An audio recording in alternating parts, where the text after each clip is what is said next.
We all have assembled to understand why we celebrate Environment Day. As the Indians, our culture is environment friendly.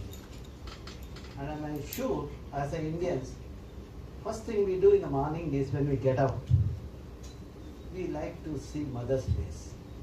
When there's a smile on her face, we feel that our day is secured. This is not just with me, many my classmates and all of us will have these things. Probably because of that kind of lifestyle, we all have reached some destination in our career. And today what I am going to do is, I'll be talking about why Bangalore has died. Why have we cremated Bangalore? Some people don't want to accept that, but I've been telling that all are responsible for that pathetic state of Bangalore. Okay, now this is about Environment Day. The agenda of the current year is the restore land. We have degraded in the name of development. Now we need to restore. Then arrest desertification. You will be surprised to know Karnataka is next to Rajasthan as far as desertification is concerned. The early 2004, I worked in Kolar. And I alerted Karnataka government about the likely implication of mismanagement of the land. When I saw that there are 35 to 40% of the land is a wasteland in Kolar, and some of the taluks like Gudibanda and all this had more than 45%, which is quite worrying. So, but unfortunately not much has happened. What we need to do is, science is one part. How to make the decision maker accept the scientific outcome and implement it. Okay, now let's see why Bangalore has a problem. Bangalore requires 18 TMC of water, and 55% of the water comes from Kaveri, and remaining 45% from the groundwater. Okay, and you all know Kaveri faced a severe crisis of water because of the erratic rainfall, and 39 taluks in Kaveri out of 40 were drought. We are talking about drought resilient system. You see irony of this one. We are in a land where drought is there, where irresponsible behavior also is there, and groundwater depletion is happening because of the groundwater recharge is not happening. And second thing is, there's a over exploitation by commercial sector. The day when we realized the water is becoming a scarce, I had told the government of Karnataka, we should not allow the builders to use the groundwater for construction activity. To some extent we have been successful, but still, had all the builders cooperated, probably we wouldn't have faced the situation in Bangalore as we faced some time back. Now let's look at the Kaveri Basin. When you look at the Kaveri Basin, this is the use of remote sensing data, the temporal data we have used. It shows that, what was the green cover in 33%, the forest, today is about 18%. There is a 45% decline in the land cover, and because of that, there are changes in the climate, and because of that, erratic rainfall is happening. So you might ask me, this climate change is a global phenomenon, why are you attributing to only Kaveri Basin? I will answer that in a few minutes. You all have to understand, we have only one earth. Whatever the mistake we do in one part of the thing, certainly we will pay the heavy price. Okay? Now let us try to understand the importance of our earth, what we have inherited. We have about 8 to 12 million species on the earth. Those of you who do not know about species means the varieties of the organisms, the biological organisms, which include the plants and animals. And in science, we have estimated about 1.3 million species, and out of 1.3 million species, we know about the biochemical composition and the medicinal properties for about 10% of that. That means 90% of the species, what we have estimated, still we do not know the medicinal properties. Okay? Now, I work extensively in Western Ghats. I'm very comfortable at my home. My home starts from Kerala, ends up to Gujarat. Only when I come to Bangalore, I become slightly unhappy with the situation. And my home, the Western Ghats, constitutes about 5% of the India geographical area. Out of 5%, some part of my home is very ecologically sensitive because it has a rich diversity of plant and animal. So I have been telling the government we need to protect that. And I will tell you how I am pushing the government also. Now, let us look at where these plants and animal varieties occur on the earth. Let us look at across the latitudinal gradient. And when you see that, you will be surprised to see at 8 to 14 degree latitude, we have highest number of plants, animals. That means on the earth, at 8 to 14 degree latitude, we have the highest number of plants and animal varieties. And that 8 to 14 degree latitude corresponds to Kerala, Karnataka, Tamil Nadu part of Western Ghats. We have inherited that diversity. And what's our problem? To transfer this to our children so that they can also enjoy the benefits of medicine, etc. You know, when I talk about varieties of plants and animals, we have varieties of food. Because of varieties of food, we have variety of medicines. And because of that, our body will have immunity. In fact, some of us who come from Western Ghats, we are so healthy because our food habits are the diverse. We don't take one kind of item. We have a diverse. Our plates are always covered with we never eat junk food. You know, that's where when I was invited here, about the tea, I said that I resist taking those items, okay? So now we need to manage them, okay? That is, we need to maintain the physical integrity and the biological integrity. And then only you can, when you maintain the physical and chemical integrity, then you will have the biological integrity, okay? Now, how do we do that? How science and technology can help? Okay, before that, let us understand the varieties of organism. See, look at the kind of brinjal varieties we have in that region. One is good for fragrance, and one is good for the yield, size like that. If you just hybridize it, you don't need genetically modified crops in India. Our landscape is so diverse. You know, I have been resisting that senseless intrusion of genetically modified crops in India. In fact, I stalled the cotton getting into the thing.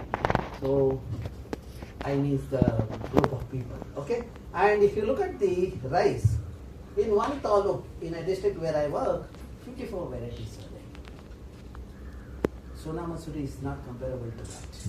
When you eat that, you feel so healthy and your stomach is full, there is no acidity and all those things. So that can happen only when there is a diversity. If you start eating one variety every day, you know, in 54 days you got 54 varieties. And that's how your health of the body is also made. And we have medicinal plants, or some of the plants which have high medicinal. For example, you know that Rampatre, Jakai, these are the kinds of things which we get from the forest. You know, the problem with us is we have natural resources.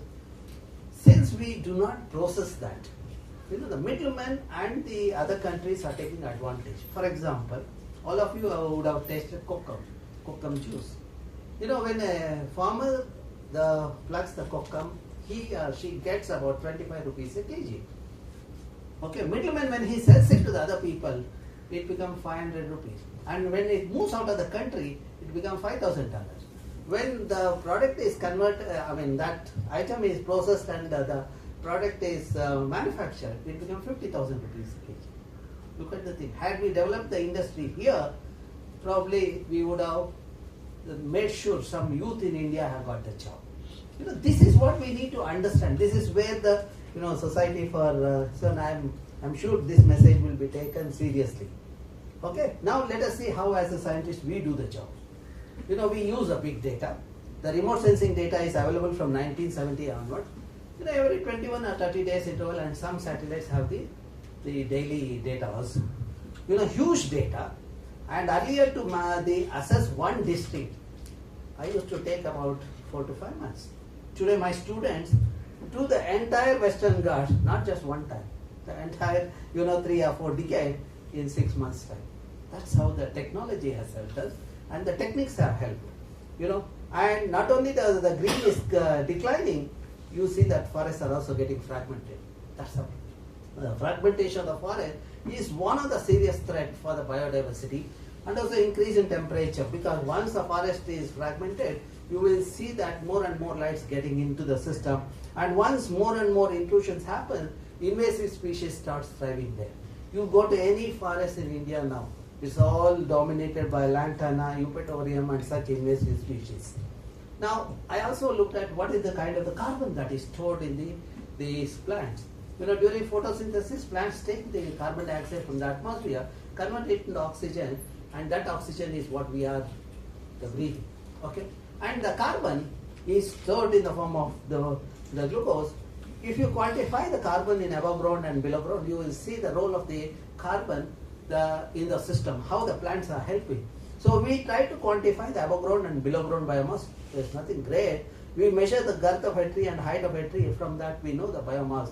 You assume it as a cylinder, and then 50% of that is a carbon. And then also we assess the carbon, and of course we collect the bark, etc., and we analyze in the carbon analyzer to find out what is the total carbon that is there in it. Once you quantify, you have the total carbon, and every year how much carbon gets stored. Every day plant is manufacturing the food. Every day it's giving the result. I think that is one of the biggest industry I have come across in my life. So now, how much carbon it has stored the Western Ghats? 1.23 million gigagram. And how much it keeps storing every year? At the rate about 37,000 gigagram. What is this 37,000 gigagram? Is equivalent to the emission that happens in the cities like Trivandrum, Cochin, Bengaluru, etc. That means we are managing somehow, provided if we maintain the integrity of the system. If we degrade it, not only the carbon, we are emitting more and more carbon into the system. And now, if you assign the economic value, see when you do the thesis review, you get the 100. Similarly, when plants do the job, why don't we assign the economic value? When we did that, it amounts to about 100 billion rupees or a $1.4 billion. You might ask, what is the use of this number? See, when I go to the international meetings, representative of the country, I always tell the Westerners, this is the carbon what is stored in our forest is the carbon emitted by you, because that is the time, our country was not industrialized. You are emitting it.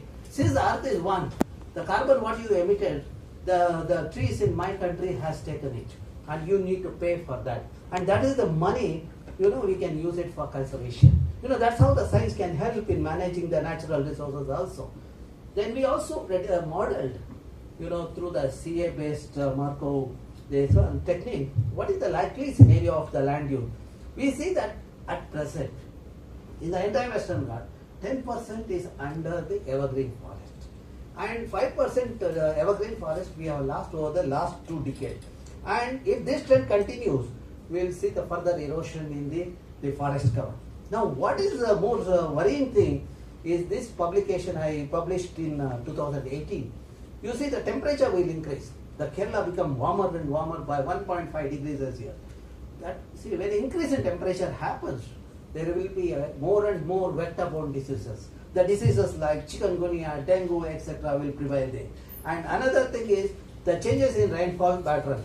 The rain which is higher in some part of the earth will start receiving lower amount of rain, and some part will start receiving higher rainfall. In the same way, here Kerala will start receiving the lower amount of rainfall. Kerala depends on wet crops, horticulture crops. That Kerala's economy going to be affected. Then the third thing is the changes in rainy days. The rain which is supposed to spread for about 6 to 8 months in Kerala and 4 months in Karnataka. Instead of rain coming in such a long period, you will have rain in a short duration. Large quantum of water in a short duration. That is called high intensity rainfall. When you have high intensity rainfall, you will have floods. With the floods, you will have landslides and mudslides. Day before yesterday when we had 130 mm rainfall in Bangalore, how Bangaloreans struggled this and they started cursing the nature. The same Bangaloreans were praying for rain, but all of a sudden in the thing they started okay. So now with this, let me illustrate the relationship between the water and the vegetation. This is during my career. See, when I was a student, I used to enjoy this region with abundant water and greenery. They say, and today in the same region, same day, in the monsoon, I don't have the water. Now, to understand that, what I did is, I did a hydrological investigation. I put the sensors in the underlying layers to find out how much water gets infiltrated when it rains. I chose various catchments. One catchment dominated by native species another catchment dominated by monoculture plantation, another one with the urban the buildings, etc. Like that 28 catchment we chose, the multiple the representatives, and we monitored that. We noticed that wherever the native species forests are there, because the forests are diverse, the roots are also diverse. When roots are diverse, soil microorganisms are abundant and diverse. When soil organisms are abundant and diverse, what happens is it makes the soil porous or permeable because of the microbial activity. When there is a microbial activity, when it makes the soil porous, what happens when it rains, the water percolates or infiltrates and it fills this zone, which is a saturated zone or a groundwater zone. Then it fills this zone, which is a vado zone. Only after filling these two zones, you will see water flowing in the water body in the form of stream or river or the lake. Now you see that this region receives the rainfall for 4 months. You have water in the stream for 4 months because of the rain. But next 4 months, if you see that water stored here moves laterally, you have water in the river or stream or a lake because of that lateral movement of the water from the vado zone. And during summer, 4 months, the water stored here in the saturated zone will be available to people at this thing. That's how you have another 4 months water. Because of that, we see that in the region or a catchment dominated by native species forests like this, you will see higher amount of water availability throughout the year. When you see the urban area, there is not much percolation happen. Because of that, you see the water scarcity in the region. Now, we have looked at this region where there are some part dominated by native species forest, some are dominated by the monoculture plantation or a barren area, etc. And we graded the water bodies as A, B, C, D. A are the water bodies which have the water for 12 months, B are the one for 8 months, C are the one for 6 months, and D are the one for 4 months. When you look at that, wherever when the catchment is dominated by native species forest, you have 12 months water. When we convert that catchment into monoculture plantation, you have either the 8 to 6 months of water. When we degrade the catchment with the forest cover less than 30%, 33%, you will see the water is available only during the monsoon. Now to summarize what I said so far, this is the region where 12 months water is available. And green are the one 8 months, blue, the yellow is 6 months, blue is 4 months. Just overlay the vegetation cover. You see wherever native species forests are there, we have 12 months water. And depending on the level of fragmentation, we have 8 to 6 months of water. Where we have degraded the catchment less than the 30% green cover, you see only 4 months during the monsoon you have the water. Now this shows that about 60% or 65% of the rainfall get infiltrated wherever the forests are there. Where forests are not there, you see that only 28 to 30% of the rainfall get infiltrated. That means there are agriculture land, etc. there. We also looked at what is the demand of the water in this region. We quantified the water required for agriculture, horticulture, livestock, rearing, fish, etc. And you see wherever forests are there, demand for water is higher and there is sufficient amount of water. You see the green is much higher than the red bar. Okay. Whereas here, where forests are not there, demand is there, but there is not sufficient water. Everyone talks about the development. They say that, oh, country has to develop. They think that the country development will happen only by chopping the forest. Unfortunately, they have not understood this kind of the linkages. This is what I published in Current Science in 2020. Earlier I had read the literatures. When we graduate, we had read the Western literature, which used to say that, if you cut the trees in the catchment area, then your reservoir will have water. Now, because of that, invariably engineers in now the power sector, etc., they cut the trees. So, but now with this, I have disproved that theory. So now this paper has got a wide attention also. Now, let us look at where these organisms occur. You see, this dot indicates the various organisms like sloth, bear, tiger, etc. They all are there where water is available 12 months. Where water is not available, I see only two-legged animals are there, fighting for water. Okay, that shows the existence and coexistence of the thing. Now let us also try to understand how we get the medicine. For example, these are the two new species of fish which we described. We have given the name also. And that has a medicinal properties. You can use it for during the asthma or a bronchitis. I thought that, okay, since I am from IISc, I thought I can make a big money. I brought those fish species to the Bangalore, I cultured it in my lab, and none of them had the medicinal property like Bangalore has. So then I felt that, okay, if I have to get medicine, I have to grow it in its habitat. For that to grow in its habitat, the stream or a water body should have water 12 months because fish requires water. And for that water to be there in the stream or a water body, you should have the catchment with a native species for it. That's why the linkage between the forest cover and the medicine comes. Okay. Now you all know about the frog. Okay, that's another story. We call frogs as an amphibian because there are two stages in the life cycle. First stage is the juvenile stage or a tadpole stage, is in the water. Next stage is adult stage, which is on the land. Now if there is no water, what will happen to tadpole stage? Tadpoles cannot survive. Now we come across one of the species of frog, Philetus leucorrhina, bypassing the tadpole stage. There is a water scarcity in the region. See, what it does is, after fertilization of the egg, we saw the younger ones are emerging out in 14 days without the tadpole stage. We were curious. We got those samples, fertilized egg to the lab. In my lab, I noticed that on the 14th day, younger ones are emerging out. We published this in a current science, okay? Some time back. This is called direct development, bypassing the stage. And this is the adaptation. I will write it and give to all of you. With the changes in climate, with the global warming, we are bound to lose the water on the earth, and none of us will survive. And when there are no humans, it's only these organisms which learned how to get adapted to a situation will survive. One of the important things of sustainability is the replicability or reproducibility, renewability. That happens with this organism, whereas we will not have that this one. So that means our race, our humans will see their end. Okay, now let us see how Please we repeat can. that, sir. Sorry? Please repeat that. I'll come back to you. Huh? Because these people have given exactly 60 minutes. I don't want to move this one, okay? So, now, unless they amend it, okay? So, okay, now let us see. As a scientist, we always think that the computers, books, and our labs is where we can learn. But I have learned many things from the society. I learned sustainability from this lady who is in the mid-60s. She goes underwater and collects a bucket full of bivalves. When she says, from your region, okay, bivalve, that is a marine organism which has a shell and an organism inside. And she collects only one bucket every day. I asked her why it is. She said that when I sell this bucket full of bivalve in the market, I get 350 rupees. That's enough to run my family.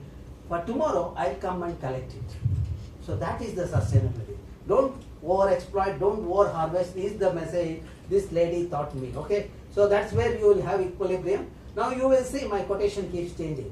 From science and the society, we have developed the technique for conservation. Okay, then when you do the developmental projects, see, I'm not against the development, but damaging the environment too much, I'm against. When you have a development like railway project from Kerala to the Mumbai, you see that farmers have not lost their livelihood. They continue to get the fish, they continue to get the crops, etc. Okay. Now, if you don't want to listen to me, let us look at the history book. You see that Easter Island, people thought that land is available, they went on expanding the land. So finally one day they have to abandon the land because there was no water. Even if you look at India, last leg of Vijayanagara kingdom failed because of the water crisis. And Bangalore is going to die soon because of the water crisis. Whatever we do, Bangalore, growth Bangalore, we are going to pay the heavy price. So this is what the cultural aspect also. Okay. Now, understanding this importance of the water and the forest, our elders have protected the forest, patch of forest in Western Ghats and other part of India. They called it a sacred forest or Devarakadu or Rai, etc. Rai from Goa and Maharashtra, etc. You look at Lord Shiva's head. As long as his head is covered with hair, there is water. Nanda will be there. The moment he removes the hair, he will lose the water. Now, to summarize what I said, as long as Mother Earth is covered with a green saree of native forest, she retains the water and she gives us the water for 12 months. When we degrade that catchment with a forest cover less than 30%, she will not retain the water and we will have the water crisis. So that is where you see the culture and spirituality also have brought in. See, I am a strong believer. If you have to have sustainability in the region, science, society, culture and spirituality should go hand in hand. Then only when we practice that, then only you will have sustainability in the system. But unfortunately, this patch of forest, the people are converting into idle land. People with idle brain will only think those things, okay? They don't see the God in the forest. They want to see through the stone only. So, well, now how we can contribute to this? See, what I did is I divided the entire Western Ghat into 5 minutes by 5 minutes grid. And in each grid we quantified all these variables, geoclimatic, the ecological variable, geoclimatic variable, hydrological, all those things. We integrated all those variables for each grid and assigned the weight depending on their status, okay? Then we got, for each grid certain value. We grouped that into 4 and we call them which are ecologically sensitive. The very red ones are the ecologically sensitive one, and the dark green is ecologically sensitive 2, light green is 3, and the blue is 4. Now this gives the thing. See, I've been telling the government that these are the regions we should not disturb at any cost. So then, of course, my article I wrote and I published in 2018. As a writer, in a concluding paragraph, I had said that if we don't listen and respect nature, we are going to pay the heavy price in the form of landslides, mudslides, etc. And I also indicated in my paper that Kodagu and Kerala and Karnataka will pay the heavy price. People ignored it. 2019, when it happened, when the flooding happened, this paper was, people have started looking at, and that is where the media captured all this outcome, and it was widely publicized. But after that, people have forgotten that. Okay. Now, I thought that I should give the decision support system to the government. So that is where you can, sitting at home, you can visualize that. Whatever I showed here, the integration of the various variables and prioritizing the region based on their status, you can also visualize which part of Western Ghat is there. See, you can go to this. I hope net is working. So now you can visualize. See, you can see the entire Western Ghat. You can see it at grid level or the village level. Then you can also, if you want for a particular region, you can choose Karnataka. I have chosen. Okay. Then I will choose a district. Since I am talking about Kodagu, I will choose that Coorg. See, you will come to know. Then Taluk, you can choose whichever Taluk you want. Then you will know where the ecologically sensitive regions are there and what is the status of that. And also you can choose the village. Whichever village you want, you can choose. Okay. And then see the status. If you click on that, you will get all the details. Why it is. It is like your CGPA. When you look at it, it gives which course, what is the score you have got, the similar thing. And whatever the data that I have used for developing this, we have put it online. Here also, many people have worked. When I say I, it is my team. Abhishek is there, he is the man who developed this decision support system. And that's how we have done the job. And my team of other students also did. And whatever the publication that came out of my research over the last 2.5 decades, I have put all those things online. And also, you see that all the publications are put it online. And also, we have also about that, the Western Ghat, in various vernacular language, we have written why we have developed this tool, why this app is there, so that how it is useful. And also, we have made people to speak about this, and their videos also we have put it. I launched this on 14th July at Shimoga in a remote village. I myself was surprised. Within a week, there was a question in Parliament about this app. That means it has reached the policy making. And after 10 days, a team of experts come from the Ministry of Environment asking me about this and how to take it forward.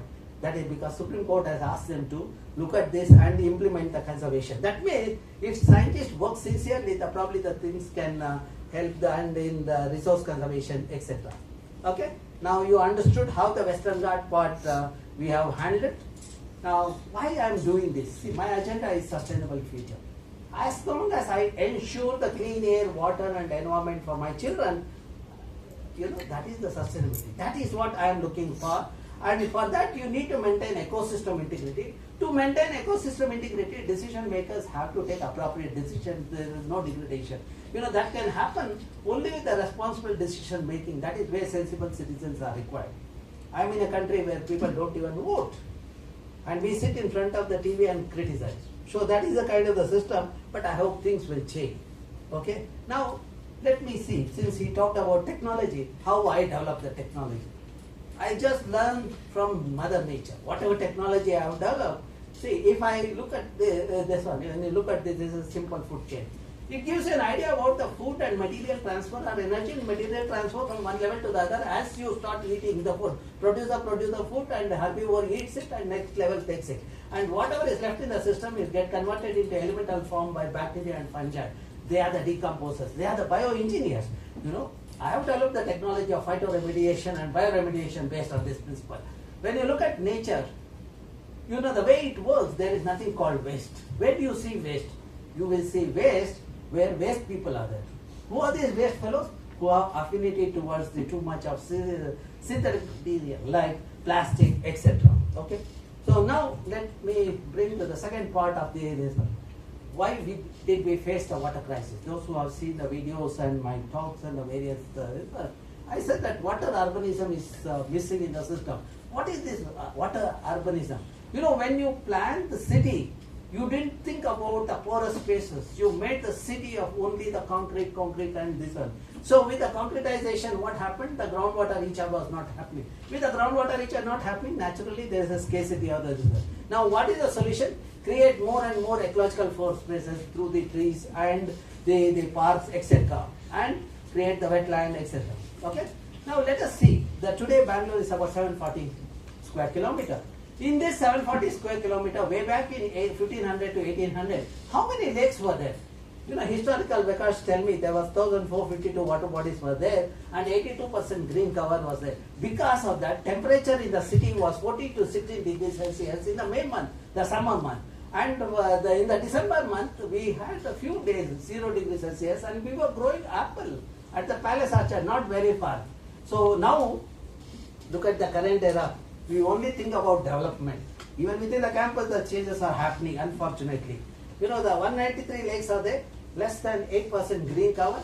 And the city, which was a garden city, became a garbage city in the 90s. And today it's a dead city. You know, 90s when I was quite young, the chief minister said that he will make Bangalore Singapore. I was also excited.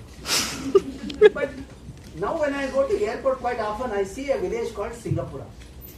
And Singapore is a village which was used for dumping the solid waste. And see the vision of the chief minister of that thing. He made entire Bangalore the garbage littering place. So what was happening in Singapore, in fact he listened to my presentation also, he smiled at me. Okay. Now coming back to the subject, you know when you look at the Bangalore, you know the lakes in Bangalore are interconnected. There are 3 watersheds are there. You know, KC Valley, Hebbal Nagavara and Rishabhavati. You know, earlier a river was passing. Our elders put the bunds and they stagnated the water to meet the irrigation requirement, etc. You know, whenever people tell me there are no natural lakes in Bangalore, I will tell them first read the history book to say that there are no natural. When there was a natural water was flowing in the system, we just put the bund. That means it's as good as a natural system. Okay. So then, let us look at the crisis. You know, the way I write. Irresponsible, unplanned urbanization is the root cause of the problem. We have lost the tree cover. Because of that, we have oxygen deficiency and other things. I will demonstrate it as it progresses. You know, look at how the Bangalore, and this is one of the image which has become so popular. I have seen everybody using it. Okay, from 1973, 68% green cover. Today it's about 86% is red. See now, look at 1973 when I was a kid. The Bangalore was green, 68% green cover. And 92 with industries coming up in Koramangala and Pina, you see changes happening. In 2000, with IT/BT sectors coming in the outskirts, you see changes are happening. Then 2006 intensification, 2009 further intensification. Look at the kind of the intensification, the urban growth. What was the 8% red has become 86%. You know, as per the norm, 33% has to be the green cover in a region, any region to be livable. We have crossed that. And above that we say, no, Bangalore has to develop. We have to contribute to the GDP. That means you don't have to breathe when you are contributing to the GDP. So that is the unfortunate part. Okay. Now in 2021 it was this. 2022 you see that I have put almost every year my students have done the thing, and we have seen that there has been 1,078% increase in pairs of fish. We have lost 88% vegetation and 79% of the water body. And 98% would be concretized in a few years. Okay. So now, situation we have read like this. I have come across some of the senior people, maybe my age and senior to me, using oxygen cylinder in Bengaluru in the late evening. Only when people face that situation, they remember me, what the statement I had done.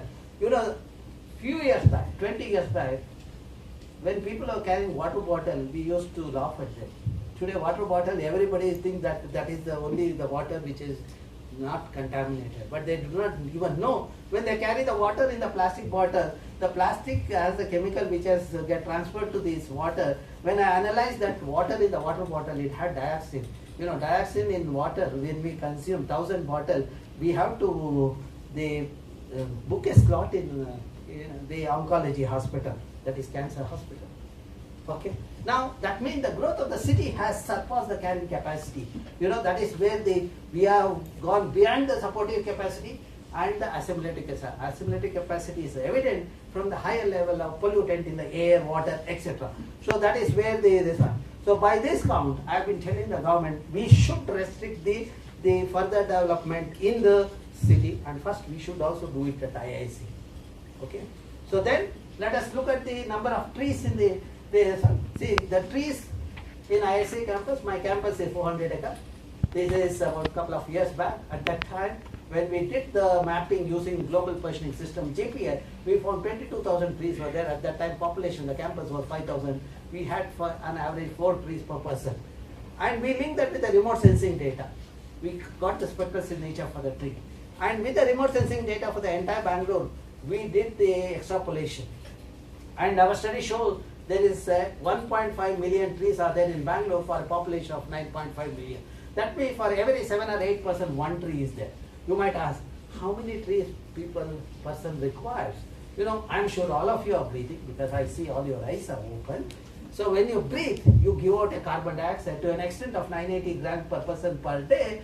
The younger people and elderly people in the front row, we give out 540 grams per person per day. And 1 hectare of tree takes away the carbon to an extent of 6 to 8 tons per year. By that ratio, for every human being, 7 or 8 trees are required. But what we have reached is 7 person, 1 tree. Okay?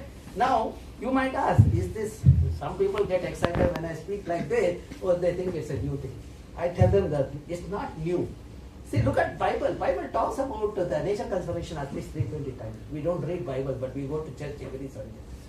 Similarly, Quran talks about the imminent war if you pollute the water bodies. So that's where when you visit Dargah, you know, good Dargah will have a well, you have to pull out the water and then wash your feet and fingers, then only you can visit the Dargah. They thought that if you practice at Dargah, you will also practice at at home and in community. And look at our literature, Masya Purana brings out the linkage so beautifully, the water, the children and the tree. See, if you have a well at home, you are wealthy. 10 wells are equal to 1 lake, 10 lakes are equal to 1 sarovar, 10 sarovar is equal to 1 child, 10 children are equal to 1 tree. I write it other way. When you cut a tree, you are murdering your own 10 children. That's how I write a popular article in the local dailies. And sometimes it becomes very effective. One of the forest officers came to my office. Whenever people come to me, I never talk to them initially for a few minutes because I know they have come in a contaminated environment. They are so aggressive and all. So I saw the tears in his eyes. I asked him, what happened, sir? Because my room is so bad. He said, room is not bad. You are responsible for it. Then I was more curious. I said, how I am responsible? He said that you have called me a murderer. I said, no, I write article, but I don't direct towards any individual. Then he pulled out an article from the bag, put it on my table. He said, see, now I have to cut 179 trees in Jaimal Road. If I cut 179 trees, tomorrow you will write an article saying that I have murdered 1,790 children. If I don't cut it, I will lose the job. Now you give me the solution. I said, nearby there is a vacant land. I will come with you, we will talk to them and get 2 hectares and we will do the planting of that and do the transplantation. See, that is how the development should happen. See, I am not against the development, but at the same time I have given the alternative. And this is what has to be done. See, this is the kind of the audience we get when we conduct a class. What is the classroom? The value of a tree for 1 hour. When you book a JM Tata auditorium, you have to pay a few lakhs. Now, the same money value you assign to the tree, you will know that what is the worth of the forest. Okay. Now let's look at the lakes in Bengaluru. You know, this is in 73, this is in 2023. And the red ones are the one I have lost from 73 to this. So there is 79% loss of the sun. See, whenever I talk only with the data, not with the emotion. So that's where it becomes so effective. And the summary is that 1078% increase in the concrete area. We have lost 88% vegetation and 79% of the water bodies for a period of time. Now you are convinced how the city has become from poorest to the paved surface. We lost 88% tree cover. We do not have oxygen. You are lucky in IISc. If you go out to electronic city, you will be inhaling more and more carbon dioxide. That's why people working there have more tendency to have divorce. You know, they cannot even they cooperate with their spouse. Okay, so then 79% decline in lakes. Okay, water is this and the groundwater depletion has happened. Okay, now we also looked at where all the groundwater problem is there. Almost all of the part of the city we face the severe water crisis. Staying in island like IISc, you're getting a water 24/7 is okay, but other places people were now, for example, where madam come from her place, people used to come to this part to take bath. You know, one person was working in Chanakya University, there was no water. He used to come all the way to IISc to his in-laws house to take bath. That is the situation they have reached. Okay, and look at the air quality. Now, air is also contaminated. And look at how we effectively use a copy paste. You know, when I did the quantification of the air pollution, I found that transportation sector is contributing high to the pollutant. You know, as high as 45% in Bangalore and 54% in Hyderabad because of the poor public transport. Okay, all of us have the fancy for single this one, 2-wheelers and 4-wheelers, and that too if you are working electronic city, we want to drive alone all the way. That is the kind of thing. And another interesting thing is, this is a copy paste culture. You know, at the right time Ramaraju has come. See, this architecture is meant for a European climate or a cold climate, where you have to conserve the heat to get the thermal comfort, but not in a place like Bangalore where you have to they are well ventilated. Now, unfortunately, when you paste this kind of culture in architecture in Bangalore environment, what happened? We did a survey of 3,000 households. We found in the normal houses, the electricity consumption is about 750 to 1,700 units per person per year. Whereas in this glass facade building, it is as high as 14,000 to 17,000 units per person per year. 10 times higher electricity means, why 10 times higher electricity? Because of the use of AC and the fan. See, my office, we do not use the thing. If you come to the old building of our Center for Ecological Sciences, I hardly use the air conditioner or the fan.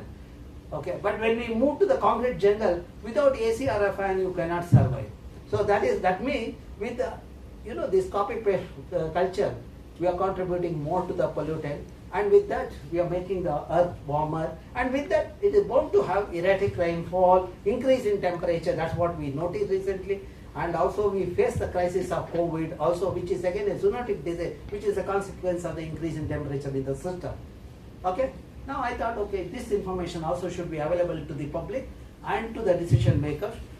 That we developed the Bangalore Urban Information System. We said it BUS, okay, and all the work about the information about lake, trees, everything I have put it online, and also whatever the article I have written about how to solve the water scarcity, etc. My hope is that okay, the mistakes did happen because of lack of knowledge or lack of data. If I make the data available, I thought maybe the next generation might do a better job. That is this one. And when you access this website, maybe I'll show it later, okay?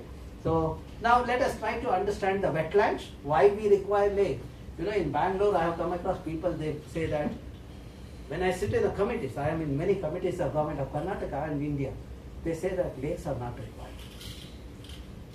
And when they tell me, I always tell them, do you drink water? I ask them, yes. Then water comes from lake. Do you eat fish? He said, yes, sometimes. That means again it is from the lake.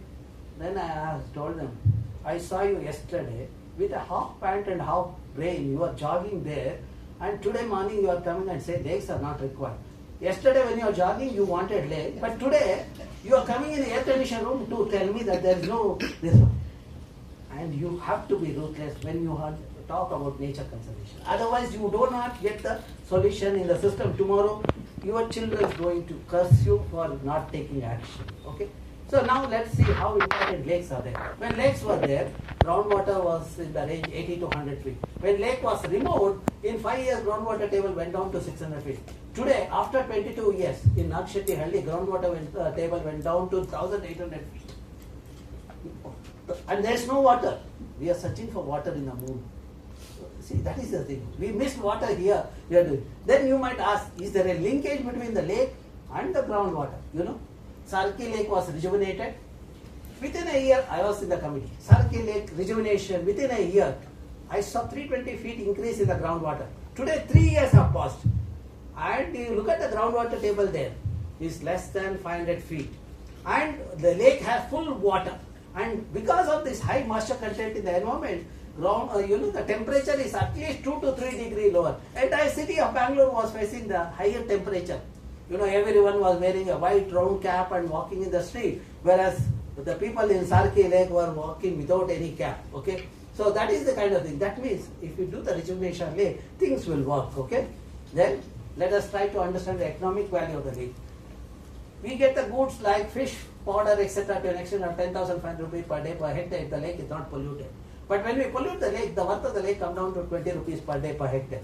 Okay, and temperature of the region, you see that what was 21 degree 92 became in 2000 it became 24 degree or 28 degree in 2010, and today 36 to 39 degree. To understand this, you move from the center of the city in a direction.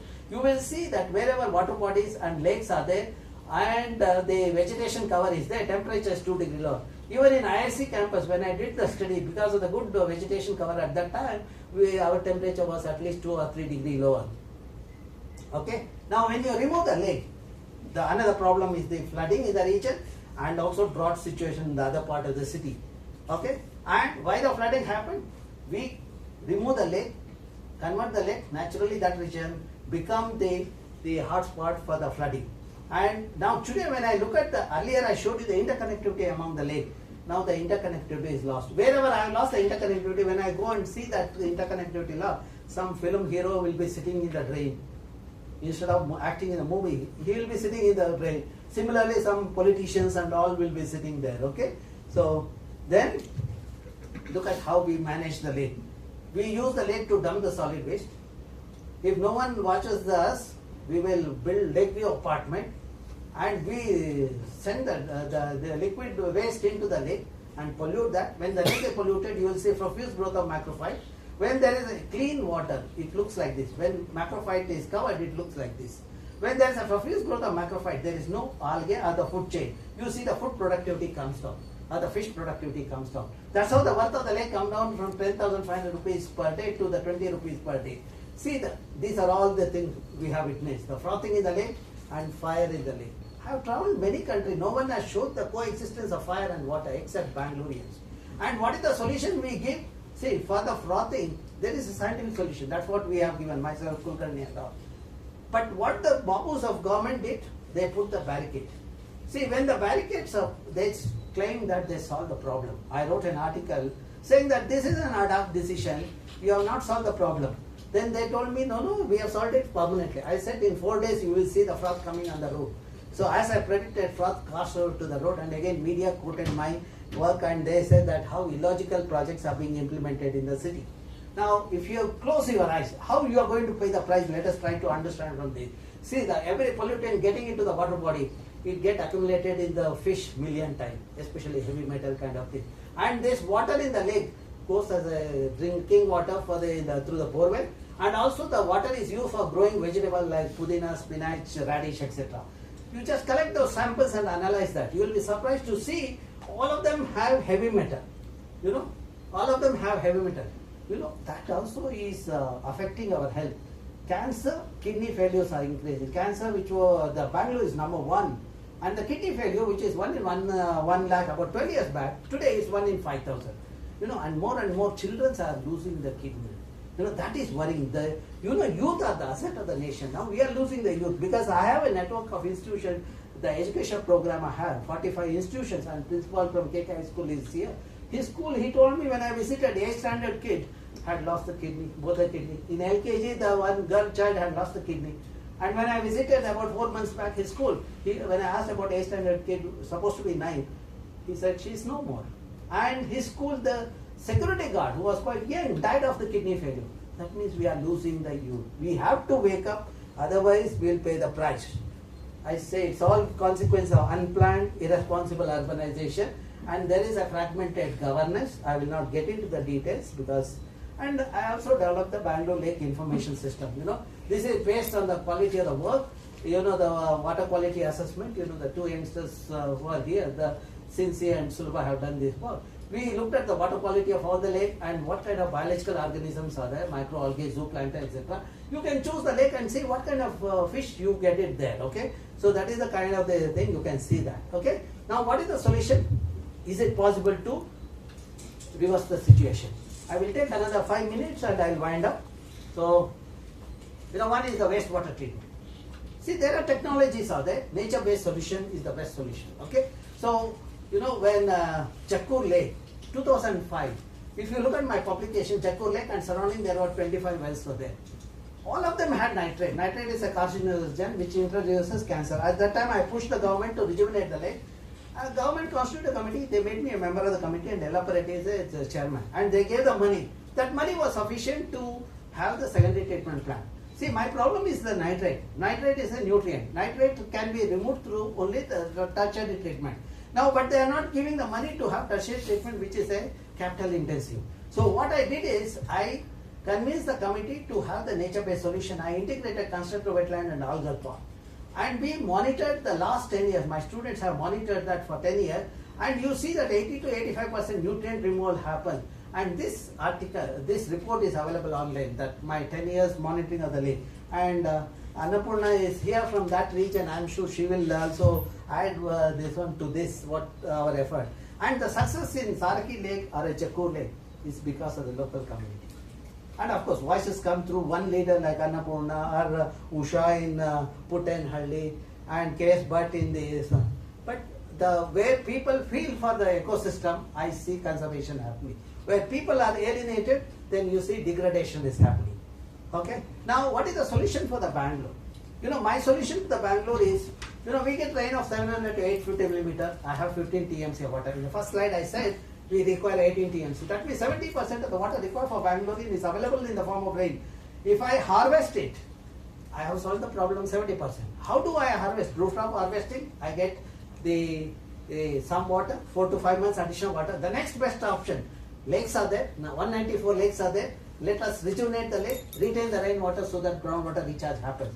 And the wastewater treatment similar to Jakkur model. If you are using 18 TMC of water, you will also generate 18 TMC of wastewater. If you treat that wastewater similar to Jakkur model, you have 16 TMC of water. That means 15 TMC because of the rainwater harvesting, 16 TMC because of the wastewater treatment. You have 31 TMC. He talks about technologies, etc. Okay. Now, that can happen only with my 5R formula. First R is a responsible city. When people are responsible, they will allow the rejuvenation of the lake. They will, so that I can retain the rainwater. And they will also allow the recycling, reuse of wastewater. One fellow asked me, why do you want Bangaloreans to drink the treated wastewater? Then I said, what else Bangaloreans are drinking? We are drinking today the wastewater of Mysore. Instead of drinking the Mysoreans' wastewater, let us drink our own wastewater. See, that is the message we have to give to these people to understand. Okay? And we also took up the rejuvenation of Belandur and Vattur Lake. When I prepared the document of the blueprint, it was not moving. The government was not listening to us. Then a couple of youth approached me and they took it to Supreme Court. Supreme Court in turn penalized the government of Karnataka 500 crore and that money is kept in a separate account and committee was constituted under the chairmanship of Santosh Hegde Justice. And I am a member of the committee and the lake rejuvenation is happening. I said we should decontaminate the lake. That means you remove the contaminant which is in the lake. And we need to arrest the contaminant getting into the lake. So then how do we do that? To see what is the contaminant there, we did the sampling of the lake water, lake sediment. And we quantified how much sediment is there. We looked at the current depth and we looked at the historical depth and the difference shows that 11 million cubic meter of the silt is there. Then when I said that 11 million cubic meter of the silt, then people suppose the TVR is going to create a traffic problem in Bangalore. No, this is not acceptable. Then what I did is, because people like Khan were there, we had a meeting with the local farmers. And we convinced the local farmers that this silt of the Vartur lake doesn't have any contaminant. You can use it for growing the vegetable. We gave it to 400-acre farmers, and then when I visited that place, the farmers showed me this bumper crop. Not only, and his student Yatish is his field, and he loaded all this vegetable in my vehicle, saying that sir, I said no, that's too much. I can't keep it. So the full dicky of the. He said, sir, you take it. I have earned 1.5 lakh rupees per acre for this because of your action. Into 400 the acre. You can imagine the worth of the silt in one season, and they grow thrice a year. So that is how how the science has helped the society. I didn't pay any incentive. I didn't give money or anything. No freebies, but I made the farmers to take it and work. Okay. To discuss more, I am organizing a symposium, Lake Symposium in October. And the important part of that is in the symposium like this, I have an international and national delegate. I make sure the school and college students also participate, 10 to 15%. This gives the children doing experiment to find out carbon sequestration, lake monitoring. They come to the lab, they analyze the sample. And similarly, rural area, the children do the mapping of biodiversity. Okay? Look at the beauty of the nature, even in the campus. I've been successful in creating the water body in the campus. I was a member of the water committee. And today I have an otter in the campus. Not only otter is a voracious eater of fish. So when we did a documentation of biodiversity, we see there are enough fish along with algae and zooplankton. The message is, you create the system, facilitate, nature does the job, so all of us get the food. That is what the thing. And of course, when I meet people, I convince them to create a water body. That's what happened in a drought-prone Mudbidre.